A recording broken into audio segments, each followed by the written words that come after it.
महेश्वरः गुरुः साक्षात् परब्रह्मस्मै श्रीगुरुवे नमः। वक्रतुण्डं महाकायं सूर्यकोटिसमप्रभं निर्विघ्नं कुरु मे देव सर्वकार्येषु सर्वदा।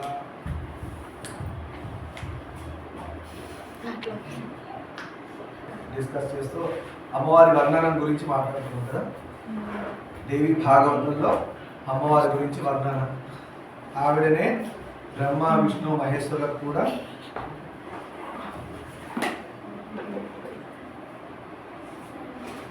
ముందున్నది అని చెప్పడానికి నిన్న డిస్కస్ చేశాము.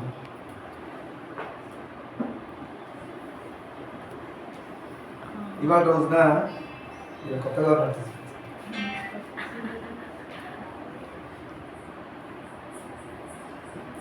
పురాణం గురించి అలానే మాట్లాడుతున్నాం.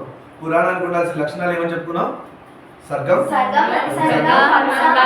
వంశానుచరిత, 5 లక్షణాలు ఉంటాయి. మనం డిస్కస్ చేసాం, అందరికి వచ్చేసింది, సంతోషం. ఇవాళ రోజున సౌనకాది మహాములు అడిగారు కదా, సూత్రుడు అడిగారు పురాణాలు ఏంటి, అసలు పురాణాలు ఎన్ని రకాలు ఉన్నాయి. ఇది చాలా ఇంపార్టెంట్ టాపిక్. దేవి భాగవతంలో అంతర్భాగంగా ఇవాళ రోజున పురాణాలు ఎన్ని, అష్టాదశ పురాణాలు 18 పురాణాలు ఉన్నాయి. అవి ఏంటి అనేది తెలుసుకున్నాం. అంతటా సూత్రుడు ఇలా చెప్పడం మొదలు పెట్టాడు. మునిపుంగవులారా అంటే ఆ ఋషులు ఎవరైతే అడిగారో వాళ్ళని ఉద్దేశిస్తూ, సత్యవతి సూర్యుడైన వ్యాసుని వల్ల నేను విన్న రీతిగా చెప్తాను వినండి. వ్యాసుడి నుండి సూతుడు విన్నాడు.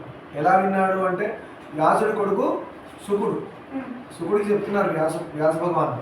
ఆయన చెప్తుండగా పక్కన సూతుడు కూడా ఉన్నాడు. అప్పుడు విన్నాడు. పురాణాలు ఎన్ని మొత్తం 18. అవి ఏంటంటే గుర్తుపెట్టుకోండి, రాయగలిగినా రాసుకోండి, చాలా ఇంపార్టెంట్. అవి లేదు తర్వాత నన్ను అడిగినా చెప్తారు. జనరల్ ఒక బుక్ ఒకటి పెన్ జనరల్ తెచ్చుకుంటే మంచిది. ఎప్పుడైనా కూడా ఎవరైనా ఒక్కళ్ళనో నోట్ చేసుకొని మిగతా వాళ్ళకి అందించే ప్రయత్నం చేయండి. లేదు ఈ వీడియో మళ్ళీ ప్లే చేసి మీకు రాసుకోండి, మీ ఇష్టం. ఇప్పుడు ఇదో ఫెసిలిటీ వచ్చింది కదా. అందు మత్స్యంలో 14,000, మత్స్య పురాణంలో 14,000 ఉన్నాయి శ్లోకాలు. మార్కండేయ పురాణంలో 9,000. చూడండి ఎన్ని శ్లోకాలు ఒక్కొక్క పురాణంలో. భవిష్యత్ పురాణంలో 14,500, 14,500. భాగవతంలో 18,000, 18,000. మా వేలంపాట పాడట్లేదు, తెలుగులో నెంబర్ చెప్తే అర్థం కాదన్నారని చెప్పి నేను ఇంగ్లీష్లో రిపీట్ చేస్తున్నాను. అది చెప్తుంటే వేలంపాట పాడుతున్నట్టు నాకు అలవాట్లేదు. బ్రహ్మపురాణంలో 10,000. బ్రహ్మపురాణంలో 10,000 అంటే ఎంతమ్మా? 10,000. 1,000 లేదు. బ్రహ్మాండ పురాణంలో 12,000, 12,000. బ్రహ్మకైవర్తం పురాణం అని ఉంది, దానిలో 18,000, 18,000, 15 కాదు 18. వామన పురాణంలో 10,000, 10,000 శ్లోకాలు. ఎస్. వాయువ్య పురాణంలో 14,500, 14,500. పర్లేదు, అందరు నెంబర్స్ తెలుగులో కూడా నెంబర్స్ వచ్చి అర్థమైపోయింది. వైష్ణవ పురాణంలో 13,000 శ్లోకాలు ఉన్నాయి, 13,000. నారద పురాణంలో 25,000, 25,000. వరాహ పురాణంలో 24,000 శ్లోకాలు, 24,000. 1000కి ఎన్ని సున్నాలు ఉంటాయి? 1000కి 4 ఉంటాయి.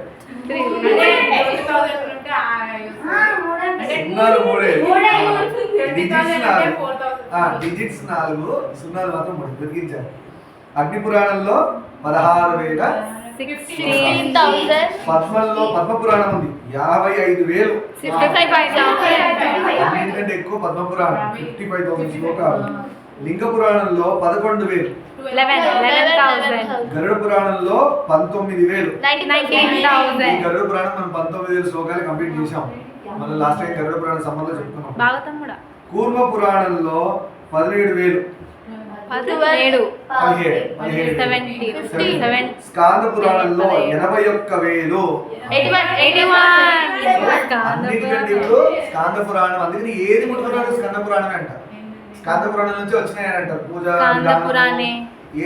స్కాంద పురాణే అని అంటారు కదా. హాయ్ వివాహ సంవారే అలా వస్తుంది. సో పురాణాల వివరణ ఇది. మొత్తానికి అన్నిటికంటే హైయెస్ట్ అండి స్కాంద పురాణం 81,000 అయితే పద్మ పురాణం ఎన్ని? 55,000. అలా ఒక్కొక్క పురాణంలో ఇన్ని వేల శ్లోకాలతో వాటి అర్థంతో పాటు రచించబడింది. అయితే ఈ పురాణాలు మొత్తం ఎన్ని ఉన్నాయి? 18 అని చెప్పుకుంటూ ఈ పురాణ వివరణ ఇక్కడతో శుభం పలుకుతాం.